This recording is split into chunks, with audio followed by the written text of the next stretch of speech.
The steps for guidance in the Mahāmudrā of definitive meaning entitled Clarifying the Natural State by Dakpo Tashi Namgyal. Part 3. Subsequent ways to continue the training. This has 6 points. General reasons for meditation training, special training without separating meditation and post-meditation, cutting through hindrances, sidetracks, and strayings, enhancing by transcending into non-arising, developing strength through utilizing the conducts, how realization arises and the enhancement practices. General reasons for meditation training. It is not enough that the meditation practice has taken birth. You must sustain it perfectly. Unless you sustain it after the meditation has arisen, you will either remain an ordinary person or you will exert yourself in other kinds of conceptual practices for gathering and purifying. This would be straying from the true meaning, just as if the king would behave like his subjects, or if a lion would join a pack of dogs. To deal with this, since revulsion is like the feet or the guardian of your meditation practice, you should contemplate the suffering of samsara. Keeping in your innermost mind that this life is impermanent and without lasting substance, cut worldly ties and resolve to equalize life and practice. Since devotion is like the head or the enhancement of your meditation practice, entrust yourself fully and make sincere supplications to your guru and the Kagyu lineage masters, never parting from seeing them as Buddhas in person. Since mindfulness is the watchman or heart of your meditation practice, never forsake it, not only during sessions, but also train in keeping constant company by reminding yourself of the natural state at all times and in all situations. Make compassion the activity of your meditation practice so that you cultivate loving kindness, compassion, and bodhicitta for all sentient beings, and bring them under your protection with dedication and aspirations. Until you have reached perfection in your meditation training, keep to secluded places and regard as Mara's obstacles the superficial acts of benefiting others by teaching and propagating the Dharma to them. Make modesty and conscience the armor of your meditation practice, so that inwardly you take your own mind as witness, while outwardly you do not create any causes for displeasing your precious teacher or Dharma friends. Exert yourself in meditation practice by staying in strict mountain retreat, sealing off your room, keeping silent, and so forth. Special training without separating meditation and post-meditation. From when you have taken hold of the meditation until the greater one-pointedness, it is taught that you only have an ordinary type of meditation state and post-meditation, not the authentic kind. Nevertheless, everything is meditation training if your naturally aware presence of mind does not wander while practicing. So although you may be free from accepting and rejecting, until you succeed in intermingling the meditation and post-meditation of realization, you should make the meditation state the main part of your session and sustain your essence one-pointedly. During the breaks, focus on the post-meditation and make use of thoughts and perceptions.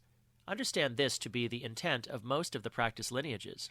This is also how it appears for most people, even though they may have given birth to the meditation. So this is how it should be taught. As for sustaining the essence, it is taught that you should remain in these 3 manners: fresh, artless, and unbound. To be fresh, the key point of body is to relax deeply from within. The key point of speech is not to force your breathing. The key point of mind is to remain unconcerned and without taking anything as support. To be artless, leave your mind as it naturally is. Leave it without being a definable entity and remain undistracted. To be unbound, remain free from accepting and rejecting. Remain effortless and leave the 6 sense impressions in naturalness. In this way, 9 essential points are listed. Phrased differently, you should possess these 3 key points. Remain fresh in unconcerned naturalness. Remain artless and uncontrived without judging. Remain unbound and uninvolved in striving. Here are 5 analogies for this. Elevate your experience and remain wide open like the sky. Expand your mindfulness and remain pervasive like the earth. Steady your attention and remain unshakable like a mountain. Brighten your awareness and remain shining like a flame. Clear your thought-free wakefulness and remain lucid like a crystal. Additionally, remain composed like in these 3 examples.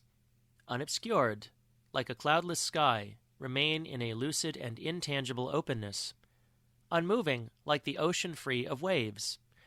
Remain in complete ease, undistracted by thought. unchanging and brilliant like a flame undisturbed by the wind, remain utterly clear and bright. Here is how it is taught. First, suspend all effort to deeply relax body and mind. Next, let be in uncontrived freshness, without indecision. Finally, maintain the practice after resolving that all perceptions are non-arising and naturally freed. To deeply relax the body means simply to release the effort of excessively tightening or tensing the body, but not to cast away all the key points of physical posture. Naturalness, therefore, is the most important key point of body. To let be uncontrived and unbound means simply to refrain from ambitious and goal-oriented judging, while not becoming apathetic or obscured by a hazy meditation mood. Therefore, maintain the naked state of a lucid presence of mind. To resolve that perceptions are non-arising means simply that every perception dissolves, in the sense of being free from an identity that arises, remains, or ceases, the very moment it is embraced by your naturally aware presence of mind. It does not mean to label it with the concept non-arising self-liberation. Therefore, train in not pinpointing anything.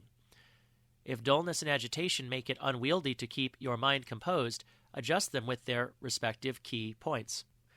For a while, train in being one-pointed, as firm as a stake driven into the ground.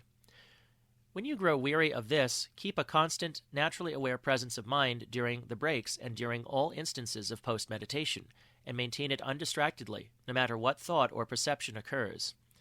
This is like the example of a competent herdsman tending to his cattle. They are allowed to roam freely. He does not have to keep bringing them together. It is enough to simply not lose sight of them. Similarly, no matter which thought or perception occurs, you do not need to block it or keep it under control. Rather, promote a naturally aware presence of mind, and thus continue the practice with unbound ease without pinpointing whatever is experienced. To explain further, during the 4 types of daily activities and so forth, continuously maintain an undistracted and lucid presence of mind.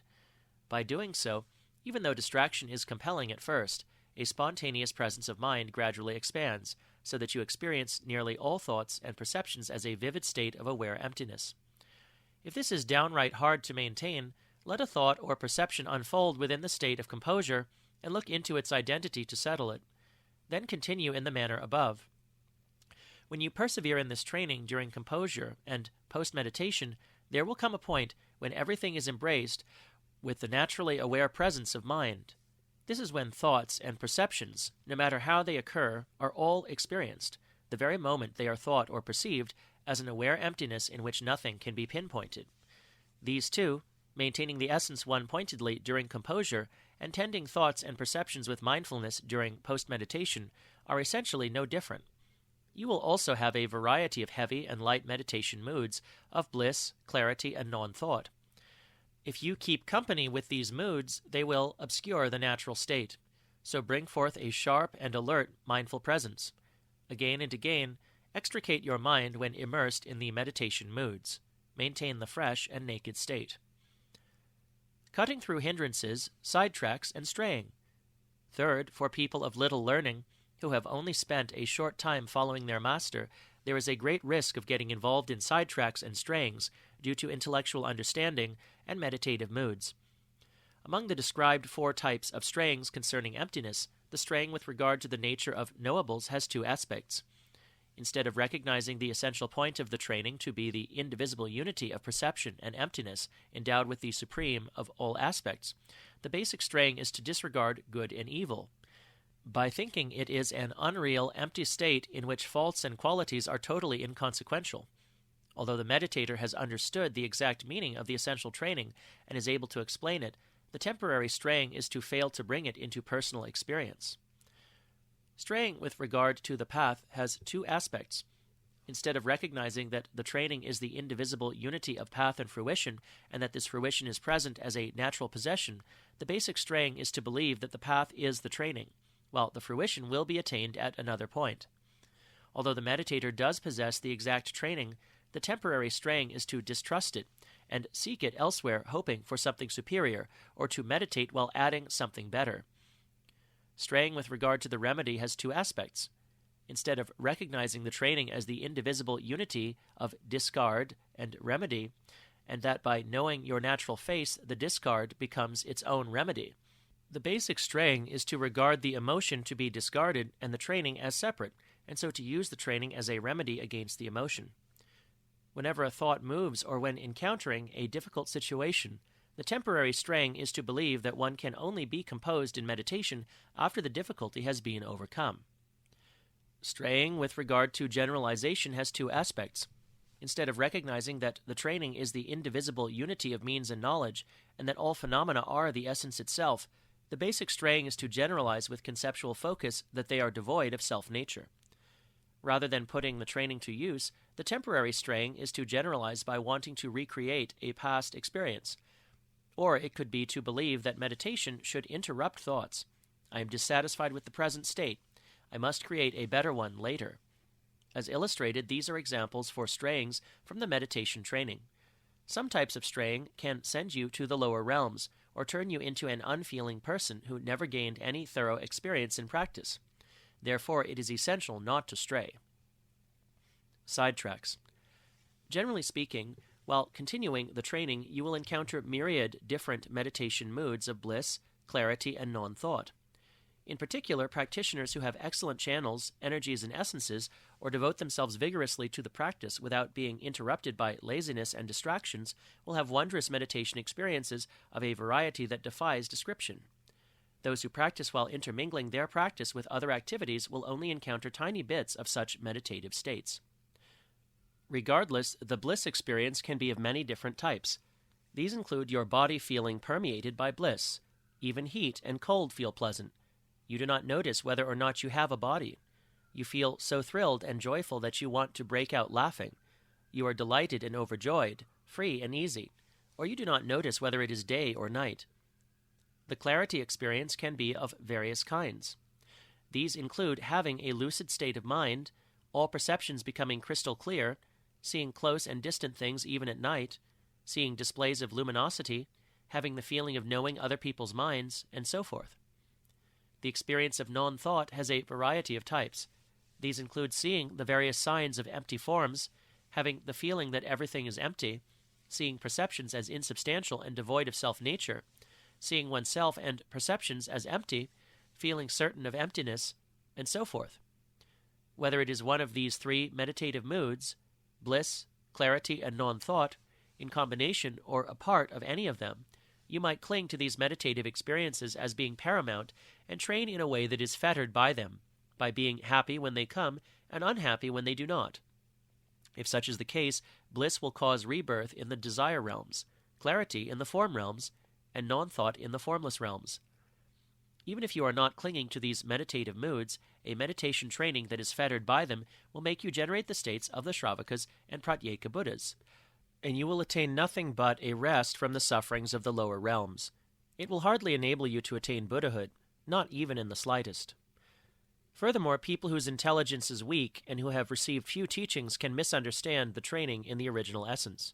They will promote either an imperfect training, a dense type of calm, a hazy meditation mood, or detour into a distorted version of the natural state. Therefore, some sidetracks have the danger of leading to rebirth in the lower realms, while others can provide nothing more than a samsaric state of well-being. Like the example of walking to the west or north, when intending to go east, the aim is mistaken. As for meditative experiences, there are three types which are connected to shamatha, vipassana, and the actual experience of realization. Among these three, the last is not regarded as a straying. The second, when the training is sustained with immediacy and free from clinging, will bring progress after the meditative moods have naturally dissolved. Nevertheless, meditative experiences that involve trance-like immersion are, for the most part, hindrances for making headway in spiritual practice and obscure the natural state. It will be most effective to train after destroying these meditation moods with various methods. Enhancing by transcending into non-arising. This has 5 parts: the time for transcending, investigating thoughts and perceptions, investigating the meditation and the meditating mind, the actual transcending into non-arising openness, mingling meditation and post-meditation, day and night. The time for transcending. This is when the practitioner's dense meditation moods of bliss, clarity, and non-thought have dissolved. His mind has cleared up to such an extent that the meditation training in space-like aware emptiness has become constant. or it is when the daytime experience, for the most part, has become constant. It is whenever a thought's movement is embraced by mindfulness, so it becomes a lucid, aware emptiness, and whenever the perceptions of the six senses are embraced by mindfulness, they become vivid, empty perceptions. When you thus find a decisive certainty within thoughts and perceptions, it is the time for transcending. If the transcending takes place too soon, you will miss the real experience and instead become an insensitive intellectual spouting forth the words of a high view. If too late, even though there may be fortunate people who dissolve their clinging to experiences and are liberated into steady realization, others may intensify their clinging to noble thoughts and conviction and get involved in various levels of virtuous activities. Investigating thoughts and perceptions. During the preliminary practices in general, and the Guru Yoga in particular, you should exert yourself in supplicating with deep-felt and sincere devotion that all that appears and exists may dawn as Dharmakaya. Sustain one-pointedly the essential meditation method as explained earlier, and thus clarify your mind. Without getting distracted, remain wide open and lucid. Within that state, let various gross and subtle thoughts arise, and, while looking into them without clinging, see whether there is any difference between the gross and subtle. See whether there is any difference between their identity and the identity of the calm state of mind. In the same way, look into the various types of thoughts such as joy and sorrow, as well as the thoughts of the three poisons. Create different types of thought activity so that you sometimes look while stopping them, sometimes while thinking even more, sometimes while chasing after them, and so forth. Look into the various perceptions of external things, beautiful or ugly, pleasant or unpleasant. Let perceptions take place in varied ways through dissimilar physical expressions, opening and closing your eyes, looking right and left, and see whether there is any difference between them. Spend a few days looking into whether there is any difference between their identity and the identity of mind, so as to gain some decisive experience. Remind yourself by means of the previously explained pointing out instruction of thoughts and perceptions so as to develop certainty. Investigating the meditation and the meditating mind. It isn't enough to just think that the essential meditation training is an indescribable state beyond concepts, free of arising and ceasing. Within an undistracted and wide-open state of mind, look vividly and without fixating into the identity of the meditation state. Look repeatedly to see how it is. Likewise, look repeatedly into the meditating mind and into the mind that clings to I and me. Moreover, look to see whether there is any difference between the past, future, or present mind. Look into where the present mind came from, where the future mind will come from, and how the present mind is. Spend a couple of days clearing up any uncertainty you may have about this, and gain a decisive experience. The meditation object, the meditator, and the mind states of past, present, and future are not each of a different nature. Rather, they are this very mind that can appear in any way while not having any concrete existence whatsoever. In its identity, mind is totally untainted by such preconceived attributes as being definable, having a location to be placed in, a support or home, or arising, dwelling, and ceasing, or distinctions of being past, present, or future. From the very beginning, it is groundless and rootless, has never been subject to confusion or liberation, and is neither polluted by faults nor improved by qualities. Recognize that it is self-existing, naturally pure, unique, wide open, and pervasive. Without fixating on this being so, train for a few days in a natural and free way to gain some decisive certainty. If the practitioner, however, is of weak intellectual power, then separate the inquiries mentioned above into the identity of thoughts, perceptions, the meditation, the meditator, and the mind states of the three times. Have the practitioner look into them for quite a few days. It is essential to ensure that a decisive certainty is gained. The actual transcending into non-arising openness. Now cast away all concerns about meditator and meditation object, experiencer and object of experience, the realizer and what is realized. Abandon all aims such as holding notions about whether or not this is it, and the urge to meditate and be mindful. Without even the intention, I should not keep anything in mind, simply allow your ordinary mind, plain and uncontrived, to be as it naturally is. No matter what kind of normal thought or perception habitually comes, do not try to mentally adjust or correct it, Simply leave it to itself. Do not follow it up with speculation. Do not regard an occasional wandering of your mind as a fault, and do not examine it. Whenever something is thought of, let go into simply being your ordinary uncontrived state, without any type of object that has to be meditated upon, savored, or acted upon. During the three activities of eating, lying down, or moving about, do them within a state of being free from concepts, and refrain from any other activity. Apart from a small amount of torma offering and supplication, set aside all other types of spiritual practice and remain silent. When lying down, do so in an ordinary, uncontrived, and open state. In this way, for a couple of days, cast all kinds of mental doing aside and remain as you naturally are, and thus gain some experience. At some point, the clinging to good dissolves, the confusion of negative thought wears out, and you gain the definite assurance that everything is the very substance of the training. Ordinary mind, exactly as it is, and during any type of experience, should then be pointed out as neither arising nor ceasing, neither to be accepted nor rejected, neither to be without nor achieved. It should be pointed out as being a self-existing natural purity, a self-liberated openness that is neither distracted nor undistracted, neither remembered nor forgotten, neither experienced nor not experienced, neither realized nor unrealized. Everything is the substance of the training, and everything is uninterrupted training. Be suspended like this for 5 days, and only occasionally try to seek a state of mind that is not meditation training. Mingling meditation and post-meditation, day and night. This type of uninterrupted training mingles the composure and the post-meditation. When there is an occasional distraction during the post-meditation, it is enough simply to recognize the natural state, whenever it is remembered, with the mindfulness of the ensuing understanding. Likewise, it is most eminent when the constancy of the daytime mingles into night to embrace both the sleep and dream states. If that is not the case and you become deluded, it is nevertheless sufficient to recognize the natural state immediately upon waking up. Remain like this for about 5 days, without any other type of conceptual practice, and without any mental doing whatsoever. After that, take rest for a few days in whichever way you please. Next, spend 7 to 10 days on transcendence, alternating it with rest. Thus transcend until your realization of the natural state is uninterrupted throughout the day. Once it has become constant during the daytime, it will gradually be experienced during the night. This way of transcending is also known as the instruction in constant training. It is the intent of the incomparable Gampopas revealing the hidden, to bring forth enhancement in establishing the naked natural state.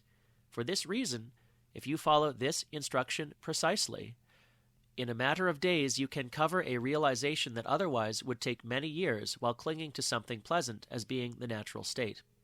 If this enhancement is not reached, then for a while the way of continuing the spiritual practices of the composure and post-meditation should be carried out as before.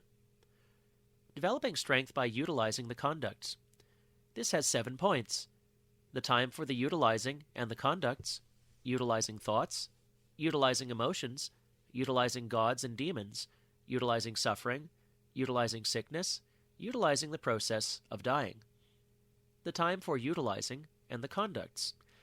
After you have had the realization of recognizing the meditation state, the time for utilizing is when you eagerly hanker after the things of this life, when you meet with severe difficulties, or when there are latent thoughts, the nature of which you do not recognize. In short, it is meant for whenever you entertain a worried type of clinging that makes it hard to continue your spiritual practice naturally. Utilizing is also for being in retreat, when your meditation training has become steadfast. Apply it to stabilize and enhance your practice when you engage in the various types of conduct and when you encounter the difficulties and worries mentioned above. Apart from this, there is no point in casting aside the king-like practice of utilizing all that appears and exists by sustaining the natural state free of conceptual attitude in order to train in another form of remedy-oriented practice. The time for utilizing is when your meditation and post-meditation have become steadfast. The types of conduct to utilize are the 3 types of elaborate, unelaborate, and extremely unelaborate conduct belonging to the path of secret mantra, or the ever-excellent conduct, the secret conduct, the awareness conduct of yogic discipline, the group conduct, the conduct of complete victory, and so forth. Many such types have been taught, but in this case, as a conduct for enhancing the meditation training, Apply the ever-excellent conduct that is not in conflict with the monastic trainings. As well, in agreement with the unelaborate, very unelaborate, and the conduct of complete victory, go to such places as a mountain-top, a haunted place, a charnel ground, under a large tree, or at a crossroad, and make the kusulu offering and giving while avoiding conversation. Also make use of one of these 5 types: the wounded deer conduct of being uninvolved in the world, the lion-like conduct of being unafraid of whatever happens, the wind-like conduct of not being attached to anything, the space-like conduct of not relying on anything whatsoever, or the madman conduct of being free from judgment and reference point. By means of these 5 types, utilize every difficult situation to enhance the natural state. Utilizing thoughts. When you begin to worry about various good and evil thoughts arising, recognize the thought and sustain unfabricated naturalness in whatever arises. This does not mean that you should concentrate in an attempt not to think the thought, while using original wakefulness as its remedy. It also does not mean that you should try to analyze the thought's identity to establish its lack of a real nature, nor does it mean that you should try to pursue the thought while maintaining mindfulness. What it means is this: recognize the thought's nature and simply make that the essence of your meditation training. No matter how it is, do not regard the thought as a fault. Do not deliberately try to suppress it. Do not get involved in it. Rather, without trying to change it, simply suspend it in a way that is naked and clear, relaxed, spacious, and free. In this way, the arising of any thought does not need to be confirmed or denied, accepted or rejected, adjusted or corrected, but vividly becomes the meditation training itself. This is known as utilizing thoughts. Because of not having mastered this principle, turbulent movements of thought seem at first frightfully problematic. Now, plunge straight into utilizing them. Gradually, you will master them, so that eventually they become utilized the very moment you recognize them. Utilizing emotions. When you feel an emotion such as any of the 5 types, attachment, anger, dullness, pride, or envy, simply recognize it. Do not attempt to suppress it. Do not indulge in it. Do not mentally try to alter it. Instead, suspend the emotion itself, in a way that is lucidly present and with a spacious openness. From time to time, try to create a more intense emotion by bringing to mind something even more provocative than the previous objects, such as the objects of attachment or anger, whatever they may be, outer material things or sentient beings. Once the emotion is created, continue the practice as before. Concerning dullness, recognize the attitude of dozing off into sleep. When about to drop off, without trying to mentally alter it, sustain the state of simply being in that. This will become a way to let sleep dawn as luminosity. Continue as above until this is mastered. Utilizing gods and demons. When full of dread and terror caused by magical displays of gods and demons or the like, recognize the fearful thought. Neither suppress nor indulge it. Rather than trying to correct it, train in simply being in that fearful thought in a way that is clear, naked, and aware. By doing so, the thought is experienced as the meditation training. If the magical displays subside, imagine that an even more terrifying and mind-boggling magical display unfolds.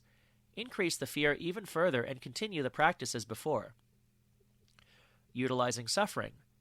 When seeing, in general, that samsara is painful, or in particular a sentient being who is suffering, rather than feeling compassion, the Hinayana attitude is to be inspired to practice out of fear that oneself may suffer. The Mahayana attitude is to feel both loving-kindness and love for that one being, and, exemplified thereby, for all sentient beings.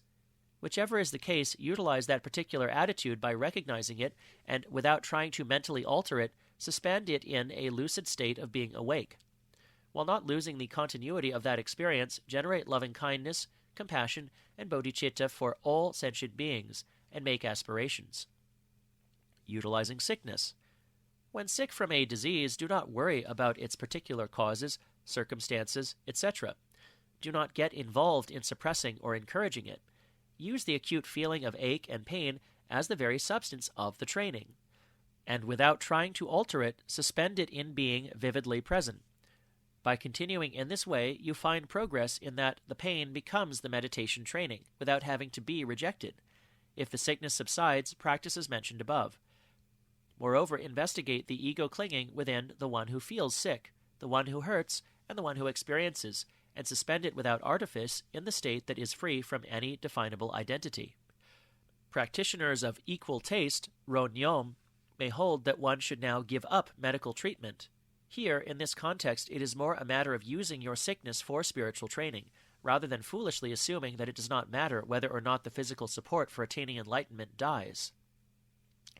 Utilizing the process of dying. In this way, one should train by utilizing whatever happens and whatever circumstance is encountered.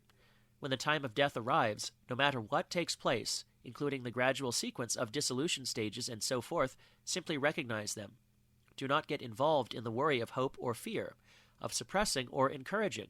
Instead, sustain the practice in a lucid state of naked wakefulness, in exactly whatever it is that unfolds, without trying to correct it.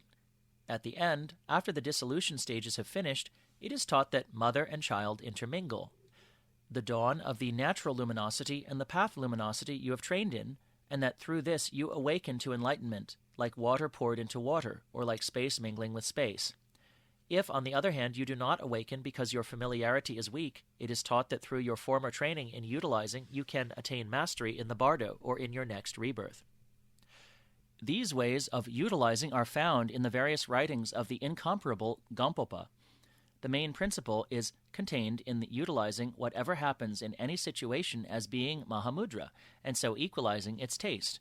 The masters of the practice lineage in the following ages, however, specified 6 ways of utilizing, and so we have these excellent trainings. Their aptness seems to vary for different types of people, and should therefore be used accordingly. Under another name, they are known as equal taste. How realization arises and the enhancement practices. This has 5 points. The various ways realization arises, one-pointedness and its enhancement, simplicity and its enhancement, one taste and its enhancement, non-meditation and its enhancement. The various ways realization arises.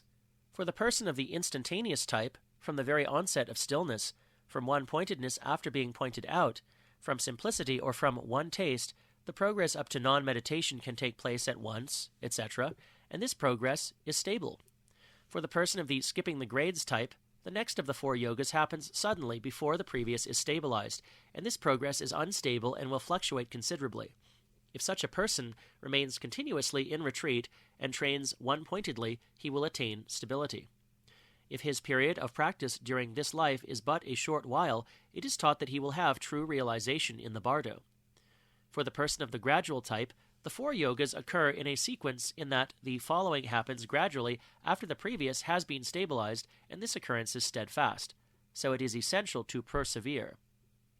It is taught that when people of both the skipping the grades type and the gradual type train in guru devotion and are resolute, they will have no great difficulty in being like the instantaneous type.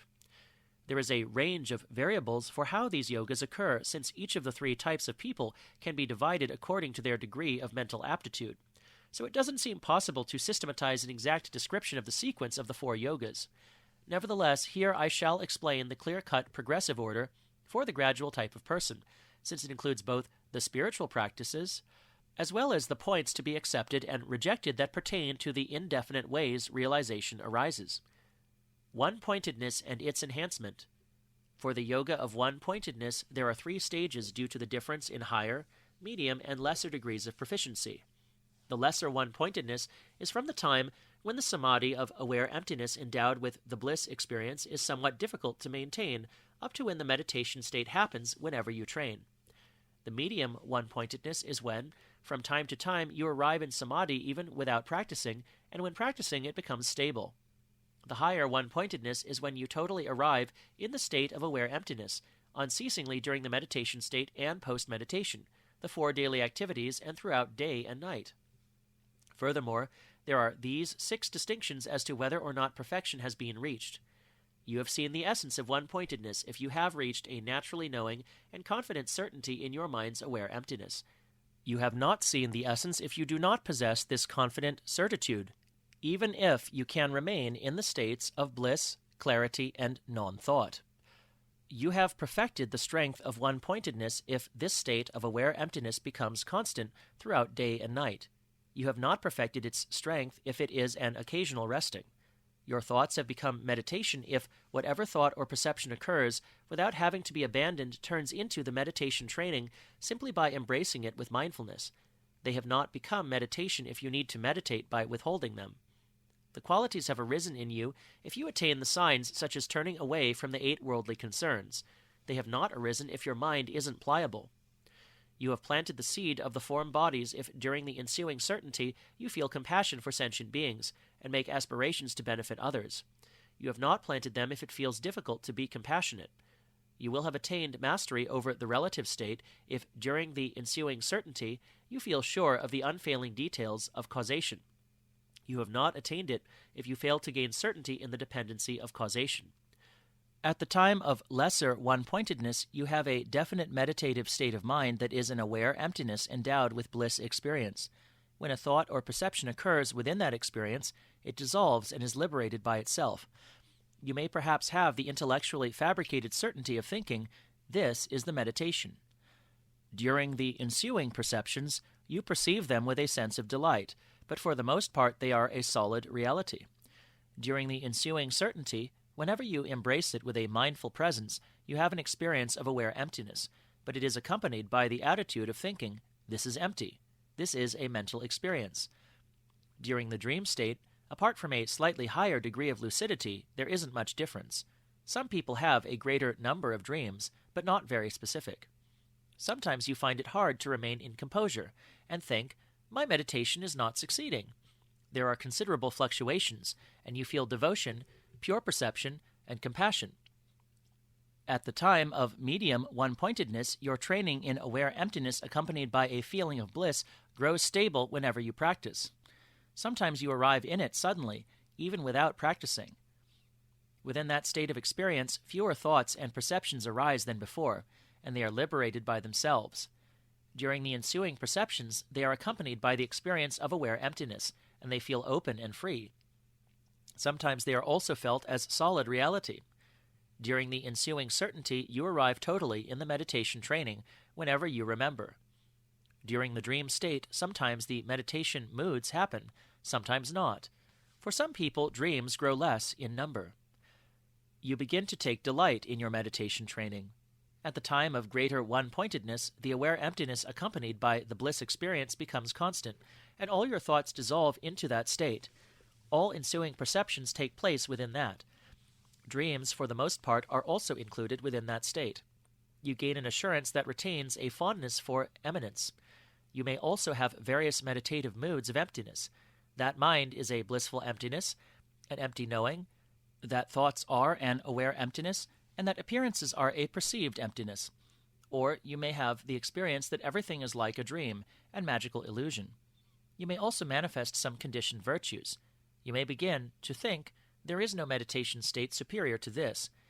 You also feel devotion, and so forth. During these 3 stages of one-pointedness, exert yourself in staying in mountain retreats, sealing off your room, and keeping silence. Beware of becoming defiled, and perform the rituals for cleansing defilement if you do come into contact with such defilements. When you feel dull or agitated, remove these faults and look into mind essence. When you feel obscured, apologize for misdeeds and request empowerment from your master. Receive the samadhi empowerments repeatedly. Offer feasts, make offerings, and give alms.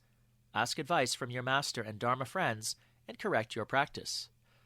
If it happens that your shortcoming is so severe that you do not want to ask advice from your master or dharma friends, and you begin to foster wrong views, since this is an obstacle from Mara, you should take refuge. Continue your practice while bringing forth an even deeper weariness and renunciation, devotion, pure perception, and compassion. For a few days take a rest. Correct the shortcomings, and then continue. Do any appropriate physical exercises. In this way, carry on one-pointedly according to the way of sustaining samadhi explained above, with vigorous mindfulness or a tenacious mindful presence. Take care not to stray into intellectual analysis, thoughtless calm, savoring a meditative experience, or hankering after the ensuing certainty. Do not cling fondly to nice experiences while regarding unpleasant experiences as undesirable defects. Do not accept or reject, no matter what occurs, but train in being free from fixating and the attempt to correct. If the meditative mood is dense, disconnect yourself from it by sharpening your attention, and repeatedly train in fresh wakefulness. At times, read the life stories about how the forefathers of the practice lineage maintained their meditation practice, their Vajra songs, and so forth, and by doing so develop the fortitude to emulate them. Continuing your practice in this way, you experience and then realize that bliss, clarity, and non-thought are indivisible as the empty and aware nature of mind. You realize that thoughts are aware emptiness, that perceptions are perceived emptiness, and thus you resolve that everything is mind. Realizing this mind to be a non-arising self-knowing that is self-liberated, you have completed the realization of one-pointedness. If for some reason you do not progress at all, you should train in giving up the 3 types of clinging. Giving up the clinging to I. Cast away all concerns for this life. Be an outcast from human society. Sever worldly ties.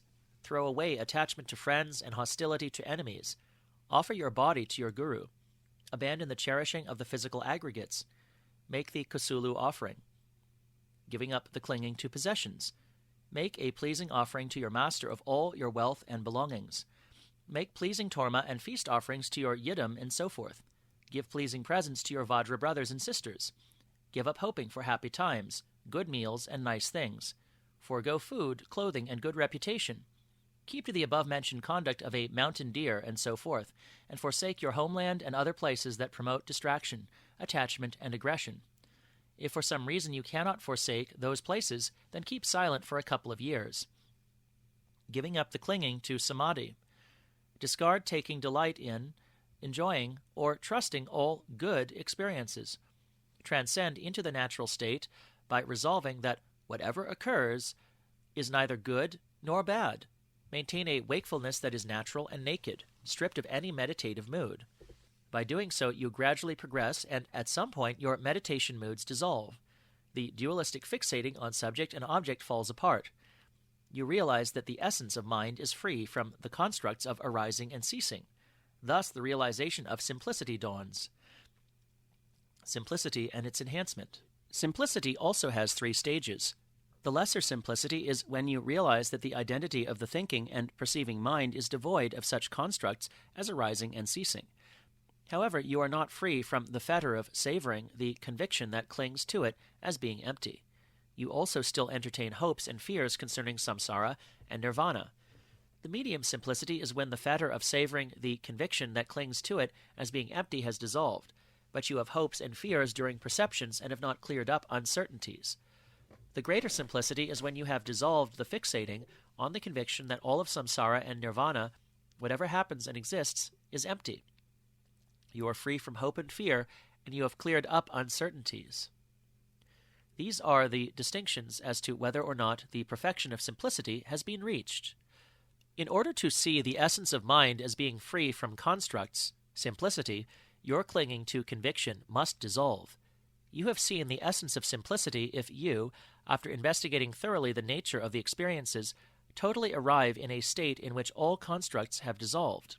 You have not seen the essence if you have not dissolved the tarnish of conviction, which is the experience of clinging to emptiness. You have perfected the strength of simplicity if you have cleared up uncertainties about ordinary mind as being devoid of constructs without even the slightest shred of clinging to emptiness, hope, or fear. You have not perfected its strength if you entertain hope and fear during perceptions, even though you know their nature to be non-arising, and you have not dissolved the clinging to emptiness. Your thoughts have become meditation if, for all thoughts and perceptions, you recognize that they are instances of empty thinking and empty perceiving. During the ensuing perceptions, you have a realization that is like that of the meditation state. Your thoughts have not become meditation if that does not happen. The qualities have arisen if, by applying the key points of the path of means, you connect the signs of accomplishment with realization. The qualities have not arisen if you do not manifest visible signs of accomplishment. You have planted the seed of the form bodies if non-conceptual compassion arises out of the unobstructed expression of emptiness, and if the coincidence of resolve and aspiration is formed during the ensuing certainty. You have not planted the seeds if it feels difficult to be compassionate, and if the coincidence of skillful means is not formed. You have attained mastery over the relative state if emptiness dawns as cause and effect, and if you understand that even though the essence is devoid of constructs, it can be changed into anything whatsoever through circumstances. You have not attained mastery if, without understanding the coincidence of cause and effect, you belittle it while fixating on emptiness. At the time of lesser simplicity, you realize that the identity of all phenomena is devoid of the constructs of arising, dwelling, and ceasing. Nevertheless, you retain a slight fixation on everything being empty. When you fail to embrace the ensuing certainty with mindful presence, you get involved in solid fixation on love and hate toward friend and enemy. As well, your states of deep sleep and dreaming, for the most part, are still deluded. There are considerable fluctuations in your spiritual practice, and it is possible that sometimes you have trust in your master, Dharma friends, and practice, and that sometimes you feel doubt. At the time of medium simplicity, the meditative tarnish of fixation on emptiness dissolves, and you are totally free from clinging. Having investigated thoughts thoroughly, you may have cleared up uncertainties about thought movement, but you still entertain some degree of rigidly clinging to hope and fear during perceptions. During the ensuing certainty and dreams, you experience varieties of delusion and non-delusion. Toward your guru, Dharma friends, and practice, you also go through various types of ups and downs in terms of trust, doubt, and so forth. Sometimes you even have the thoughts, I wonder if there really is a Buddhahood to be attained or a hell to be reborn in. At the time of greater simplicity, you have thoroughly investigated all the phenomena of samsara and nirvana, so you entertain neither hopes nor fears about anything. Having cleared up uncertainties, you are totally free from feeling at ease or not at ease concerning outer and inner phenomena, being empty or not. All perceptions are experienced as empty and devoid of a self-entity. During the ensuing certainty, all perceptions are not yet an exclusive state of transparent mind in which thoughts have dissolved. Your daytime meditation training is, however, steadfast, as it is accompanied by the good meditative states of empty knowing and empty perceiving. Even so, since mindful presence has not yet become uninterrupted in the literal sense, you occasionally need to depend on a rigorous mindfulness. During dreams, you still have some degree of ordinary delusion. From time to time, you may even think, I wonder if there really is a Buddhahood to attain or a hell realm to end up in. I wonder if this isn't the realization of the natural state. You comprehend even the most profound teachings, experience mind essence as being your guru, and perceptions become helpers in your spiritual practice. You feel less clinging to anything and turn away from the 8 worldly concerns. Nevertheless, you are in danger of falling prey to conceit, arrogance, disparaging others, and of thinking, now I don't need a teacher anymore. During these 3 stages of simplicity, forsake the 3 types of clinging. Keep to extremely secluded mountain areas and exert yourself in keeping silence and staying in sealed-up retreat. Apart from torma offering and supplications to your guru, it is essential that for some time you set aside all types of practice with conceptual attributes while focusing on mindful presence and undistracted training.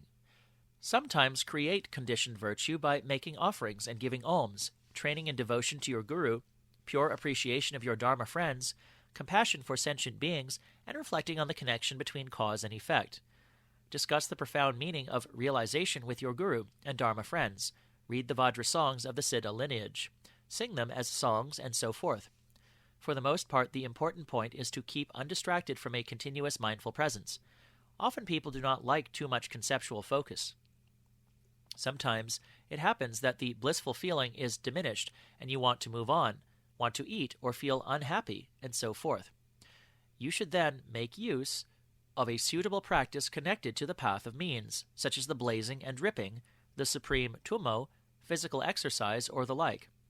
If you have no progress at the level of greater simplicity, even after practicing for years, you should forsake the 3 types of clinging, request empowerment, apologize for samaya breaches, and so forth, and pray to deepen your realization. Imagine the suffering of hell while visualizing yourself as your yidam. Resolve that it is mind, and compose yourself in simplicity. Similarly, bring to mind the pleasure of the gods, the states of samsara, and the nature of nirvana, and compose yourself in simplicity. Sometimes go to the top of a mountain and relax into the state of simplicity. Sometimes go to a place where many people gather and relax into simplicity. Retain the winds for a session, look at appearances with wide open eyes, and relax into simplicity. It is said that by continuing in this way, you will have progress. At some point after this, you will experience the pure and uncontaminated yoga of realizing all the phenomena of samsara and nirvana to be of one taste, the Mahāmudrā of being free from accepting and rejecting them as with or without the conceptual constructs of arising and ceasing, empty or not empty, and so forth. One taste and its enhancement. One taste also has 3 stages. The lesser one taste is when you have realized that all thoughts and perceptions are of one taste in being the Mahāmudrā of mind essence. However, you still retain a bind, the conviction of savoring and clinging to that. The medium one taste is when this tarnish has dissolved, the conviction of savoring and clinging to multiplicity as being one taste. You have actualized the resplendent indivisibility of perceptions and mind, in which the perceived is not held as being outside and mind is not held as being inside. The greater one taste is when you realize multiplicity as being of one taste and you experience one taste as being multiplicity. Thus everything subsides into the original state of equality. Here are the distinctions as to whether or not perfection in one taste has been reached. You have seen the essence of one taste if, free from accepting or rejecting, confirming or denying anything perceived, you have recognized the original state of equality as an objectless natural awareness. You have not seen the essence if you still cling to the conviction that savors this equality in terms of something to be mingled and a mingling with it. You have perfected the strength of one taste if whatever you encounter is experienced as the expression of this original state of equality. You have not perfected its strength if one taste isn't experienced as multiplicity because of retaining the bind of a remedy. Your thoughts have become meditation if all dualistic clinging, including mind and the perceived, etc., has dissolved. Hence, free from the sense of being bound or released in the 6 types of impressions, it is all right to let whatever appears appear. They have not become meditation if you need to liberate the impressions with a reminder to recognize. The qualities have arisen if, after mingling mind and perceptions, you have attained miraculous powers, such as being able to conjure and multiply. The qualities have not arisen if the signs fail to appear due to the inducing circumstances of the path being feeble. You have planted the seed of the form bodies if all-embracing compassion occurs effortlessly and the treasure mine of benefiting others has opened. You have not planted this if the power of means, such as compassion, is weak, and if you do not accomplish the benefit of others. You will have attained mastery over the relative state if you have become skilled in causation. This means you can separate samsara and nirvana by experiencing the immediacy of awareness because of clearly realizing the dependent connection between causes and effects. You have not attained this mastery if you do not experience one taste as being the causation of multiplicity. At all times during the lesser one taste, you have realized the essence of the original state, but you still retain a slight sense that it is something to be savored and held onto.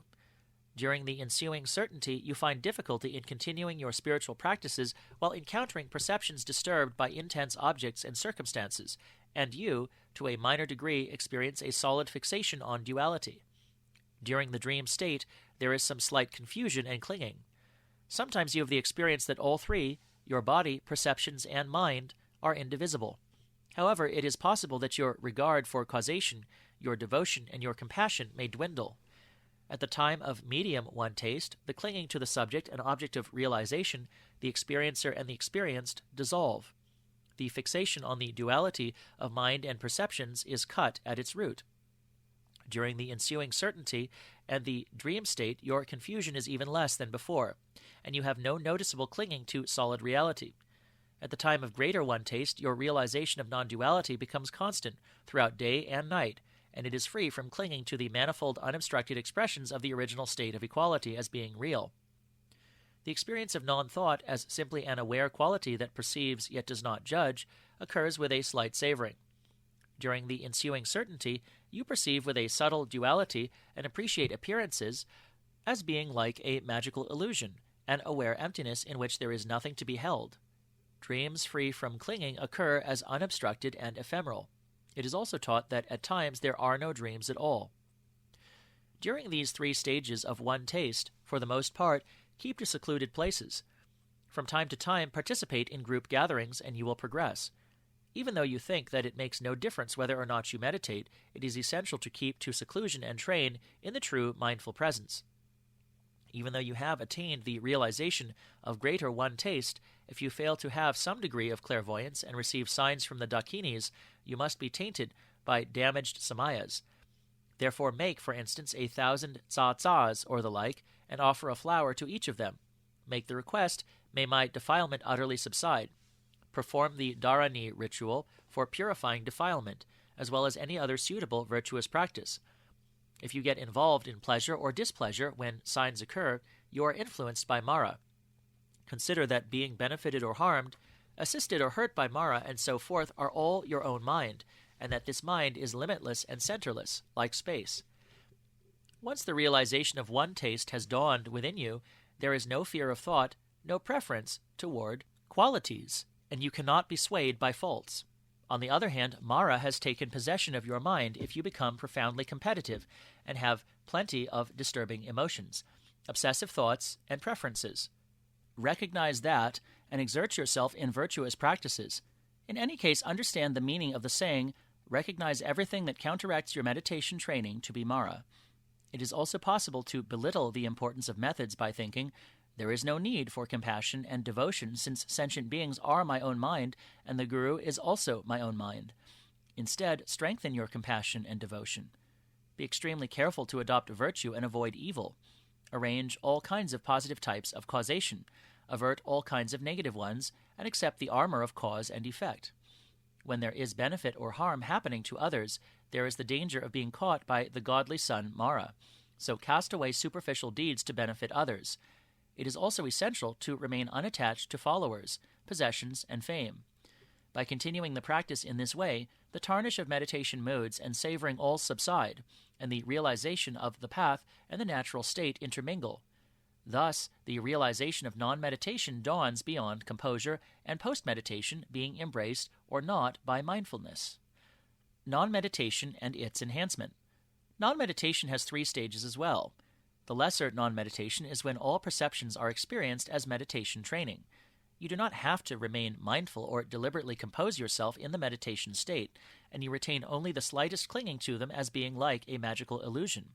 Medium non-meditation is when you are even free from this clinging to the notion that they are magical illusions, so that throughout day and night you are in an uninterrupted state of non-meditation. During the ensuing certainty, a subtle continuity of dualistic consciousness is experienced as natural awareness. Greater non-meditation is when even this subtle dualistic consciousness transforms into original wakefulness, yeshe. Everything is simply an overarching state of original wakefulness. Here are the distinctions as to whether or not perfection in non-meditation has been reached. You have seen the essence of non-meditation if your realization of non-meditation is free from an object of remembering or familiarization, so that the savoring has dissolved.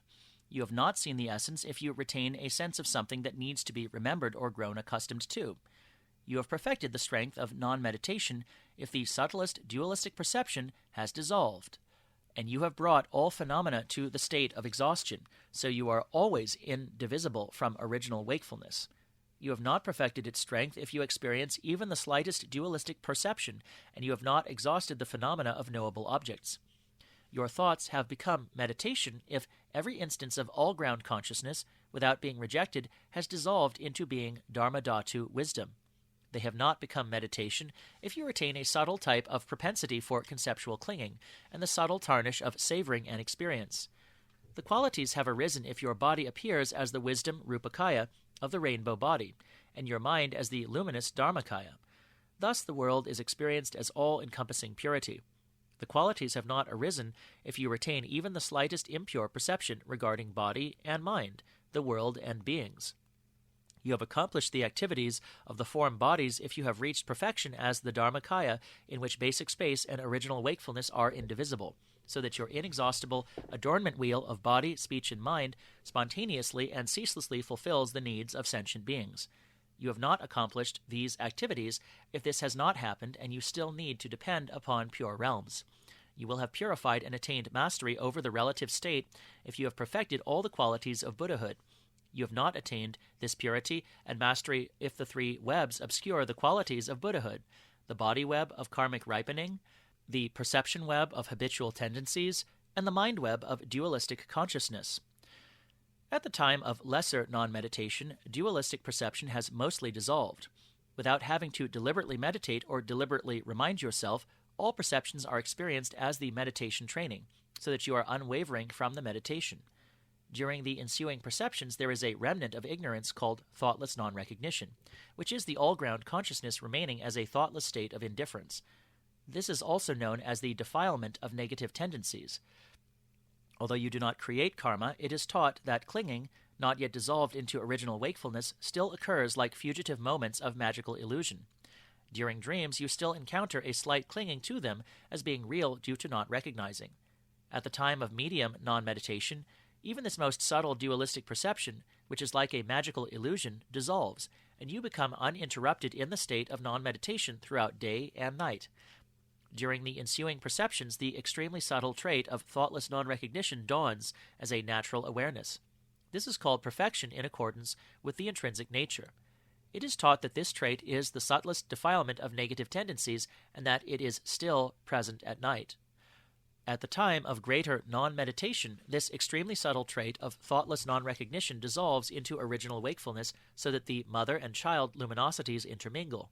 Everything is now the all-encompassing expanse of original wakefulness, so that, for the benefit of yourself, you attain Dharmakaya in completeness. Since its natural expression is mastered, free from any partiality, it is taught that the reflections of the form bodies, for the benefit of others, will spontaneously fulfill the welfare of beings for as long as samsara lasts. In this regard, the state of non-meditation that is experienced during this lifetime is either the lesser or medium non-meditation, transcending meditative composure and post-meditation. This is in the sense of attaining the profound certainty that is free from objects to be abandoned and free from a remedy to be applied, free from an object to be purified, and free from the mind that purifies, and is beyond dying or not dying. It is difficult to reach higher than that. Generally speaking, a state of non-meditation that is the mere absence of meditator, meditation object, and the act of meditating also occurs during simplicity. During one taste, there is also a state of non-meditation that is merely to experience the freshness of thoughts and perceptions, followed by a going beyond meditative composure and post-meditation. These are not the real state of non-meditation, but rather the meditation mood of non-meditation.